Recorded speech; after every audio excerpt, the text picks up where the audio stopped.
maybe we're finding ways of being true to how we want and desire to relate to other people.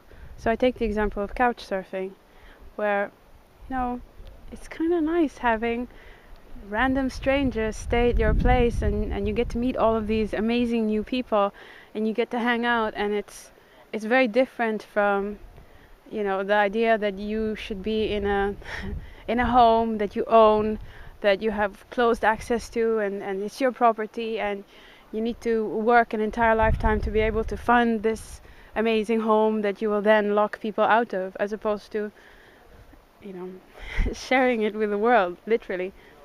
So it's going from the mark of ownership being that you you have a locked door, that you get to lock the door, to ownership being the possibility of Sharing.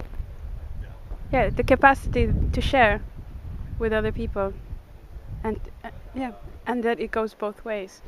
I think that's. So can I try to get you to be negative about this? Because we know that there are areas where, because we don't yet always have these new norms and ways of behaving in place, there's sometimes friction. Isn't that the case?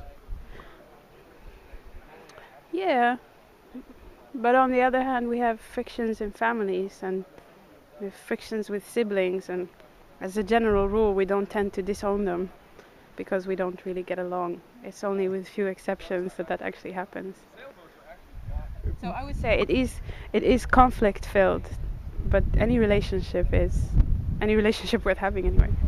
But we've had years and years to figure out what the rules are for example, do you take phone calls during a family meal? Yeah. Right? And we generally have settled that, but now we have these new ways of connecting, and we don't yet have rules about whether you take an IM, for example, take an SMS or a text message during a family meal. So this adds some element of friction, not a deadly one, but adds some element of friction. Are we working these things out? I think so. I think we're having conversations about them, and we're getting to know one another better for doing it, because we can't rely on established, rules of engagement. We have to actually find out who we are and base what we feel is desirable on how we feel about it, and how far we're willing to compromise with what other people feel is desirable. So We're becoming different, I think. do we yet know how we're becoming that's different? I don't think so. But, we have time to find out. Time to invent it, maybe, too. So, thank you very much. You're very welcome.